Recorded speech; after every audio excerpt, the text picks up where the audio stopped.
Hello guys, welcome to Sadaks. Today we learn how to calculate net charge on polypeptide at different pH. So, if pH is greater than pKa, then deprotonation will take place.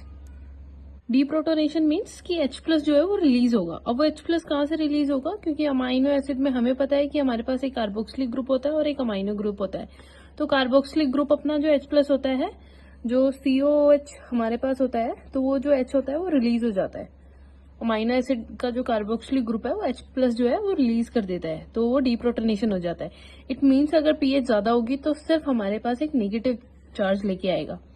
Ammonia group जो होता है उस पर कोई भी charge नहीं आएगा, ना पॉजिटिव ना नेगेटिव. सेकंड हमारे पास आता है कि अगर पी की वैल्यू पीएच से बड़ी हुई, इसका मतलब होता है कि यहाँ पे प्रोटोनेशन होगा. प्रोटोनेशन मीन्स कि H प्लस का एडिशन होगा. अब वो H प्लस हमारा कहाँ पे ऐड हो सकता है? अमोनिया में. तो वो NH3 बन के और प्लस लगा देते हैं, NH3 प्लस बन जाता है और हमारा carboxylic group as it is रहता है, उस पर कोई भी हमारे पास चार्ज नहीं आता है. थर्ड केस, अगर हमारा पीएच और पीके दोनों सेम होगा तो इसका मतलब है कि 50% हमारे पास क्या होगा? प्रोटोनेशन होगा. 50% प्रोटोनेशन मीन्स कि हमारे पास -0.5 एसिड ग्रुप देगा चार्ज और प्लस 0.5 हमारे पास बेसिक ग्रुप देगा. तो ये न्यूट्रल हमारे पास सम करेंगे तो हमारे पास न्यूट्रल आ जाएगा, चार्ज 0. पॉलीपेप्टाइड पे चार्ज कैसे निकालते हैं और एक एग्जांपल से समझते हैं.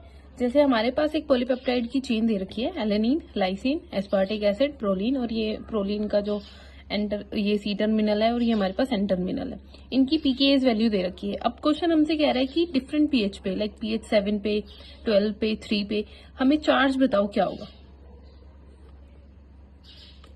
तो अगर हम पीएच 7 का देखें कि पीएच 7 पे इस पेप्टाइड पे क्या चार्ज होगा, तो 1 बाय 1 कैलकुलेट करते हैं.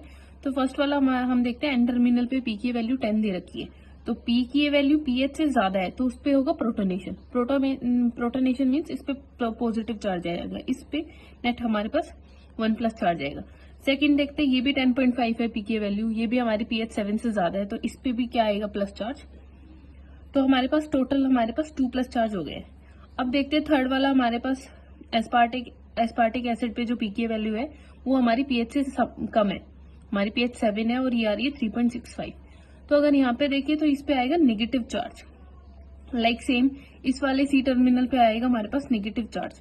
तो इन टोटल हमारे पास 2 पॉजिटिव चार्ज हुए हैं और 2 नेगेटिव चार्ज, तो हमारे पास यहाँ पे न्यूट्रल निकल के आता है 0. लेकिन हम देखते हैं सेम हमारे पास पेप्टाइड की चेन है, लेकिन अब हमारे पास पीएच वो दे रहा है 12. तो 12 पीएच पे अगर देखें तो 12 पीएच पे क्या होगा? यहाँ पे हमारी पीएच ज्यादा है तो यहाँ पे हमारे पास ये तो हमारे पास न्यूट्रल ही आएगा, यहाँ पे हमारे पास NH2 लगा हुआ होगा. इस वाले में देखते हैं तो यहाँ पे भी सेम, जो ये अमोनिया ग्रुप है ये इस पे कोई चार्ज नहीं होगा, ये NH2 होगा.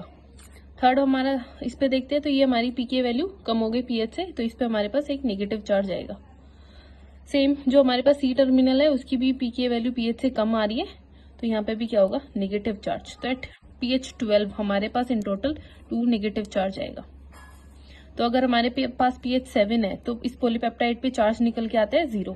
अगर हमारे पास पीएच 12 है तो इस पॉलीपेप्टाइड पे चार्ज निकल के आता है -2. ऐसे ही हम homework for you guys, calculate charge on this same polypeptide at pH 3 and 1. Thank you guys for watching. Hope you like the video.